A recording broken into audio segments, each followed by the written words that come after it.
Have you ever had the experience of going to some kind of Catholic event, like a conference or a talk, and people just won't sit in the front row? Then, more often than not, the speaker will make a joke about all of us being good Catholics and staying in the back, while also encouraging us to move up. Whenever this happens, I always think of today's gospel and how the guy who sits in the front row isn't the good guy. It's the one sitting in the back row. But even as I say this, I realize that my seat in the church is about as far up in the front as you can possibly go. So I sincerely hope that where we sit is not what makes us holy. But what is it about the tax collector in today's gospel that means that he went home justified? In that same gospel, we have a tale of two prayers. Aside from where they are praying, Jesus draws a number of sharp distinctions between the Pharisee and the tax collector. We read that the Pharisee took up his position in the temple area, maybe he had his favorite pew he went to, and spoke this prayer to himself. I don't know if Luke is doing this on purpose, but speaking the prayer to himself almost has two meanings. He could be saying the prayer to himself under his breath, or he could also be saying the prayer to himself rather than to God. At first, the prayer starts out pretty well. He starts by addressing God and even giving God thanks. But as we listen more closely, we see that the Pharisee is praying to himself in the most literal sense of those words. His eyes are not raised to heaven. Instead, we can almost imagine him looking around at the rest of humanity as he describes how awful they all are, especially this tax collector over here. But even with his eyes turned outward toward the rest of humanity, his prayer is ultimately turned inward toward himself. The good deeds that he boasts about ultimately hedge in his heart from the sinful horde of humanity, and they also hedge in his heart from the healing touch of God. On the other hand, we read that the tax collector would not even raise his eyes to heaven, but beat his breast and prayed.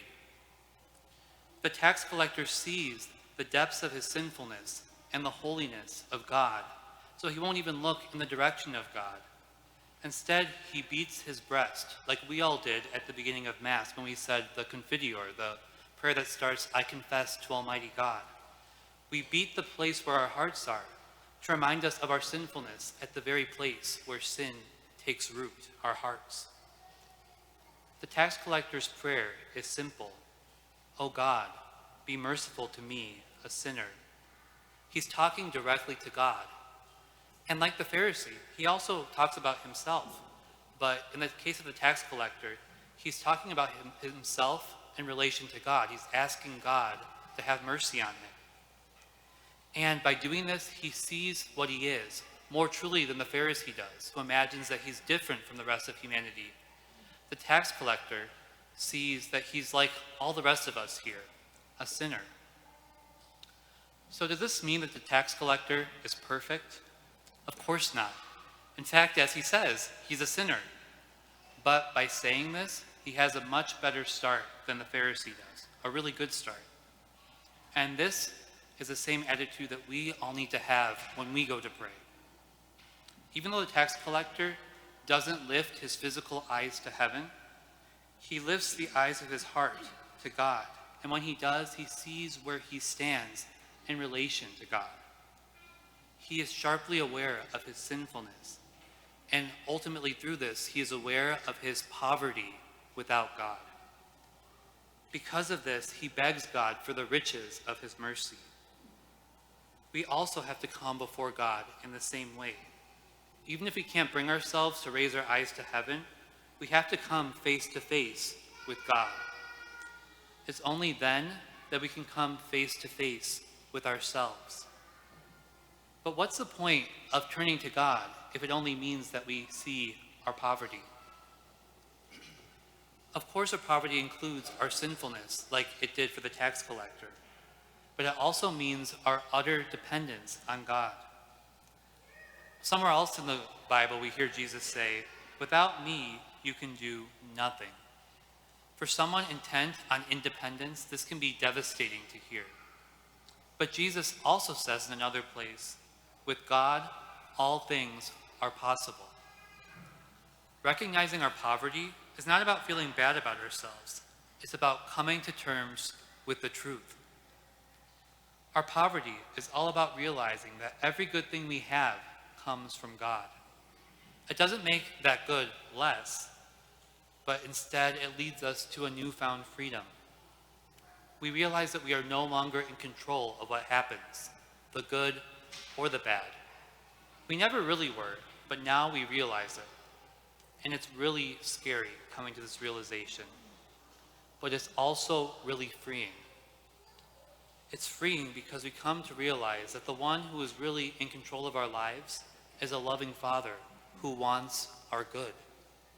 But it's scary because we can't always see that good right away. Oftentimes we think of poverty as a lack, an emptiness. But we can think of this poverty, this emptiness, in a different way.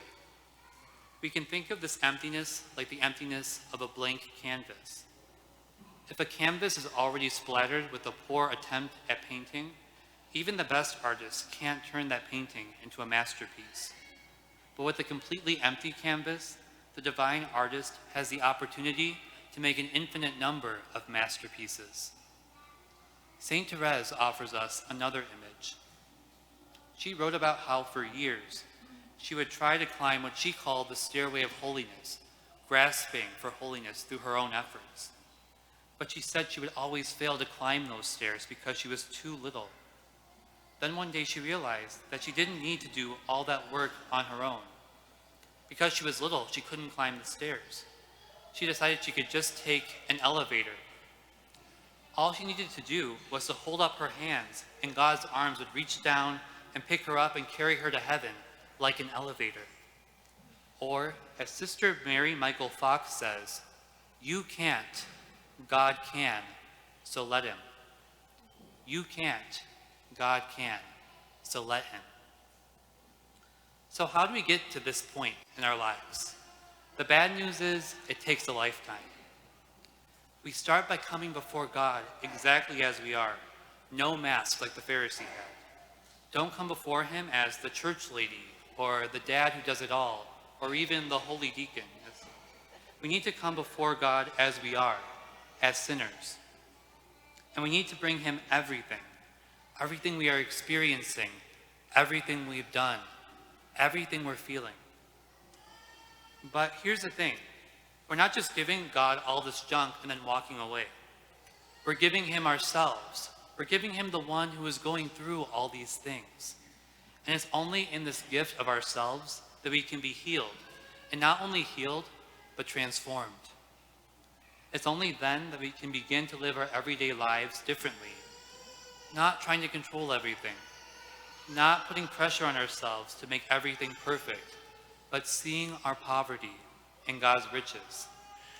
And in recognizing our own poverty, we can have more compassion on the physically and spiritually poor around us. We can see, as G.K. Chesterton says, that we're all in the same boat and we're all seasick. We come to this realization not from a place of superiority, but from a place of solidarity. We are all poor. Mother Teresa didn't go to the slums of Calcutta on her own initiative. It was only because she knew Jesus through meeting him in prayer, through her own poverty, that she was able to hear his voice calling her to come and fill the poverty of the poorest of the poor with Christ's presence. Here at Mass, we see our own poverty at the penitential rite, at the I Confess prayer, like I mentioned before, where we beat our breasts like the tax collector.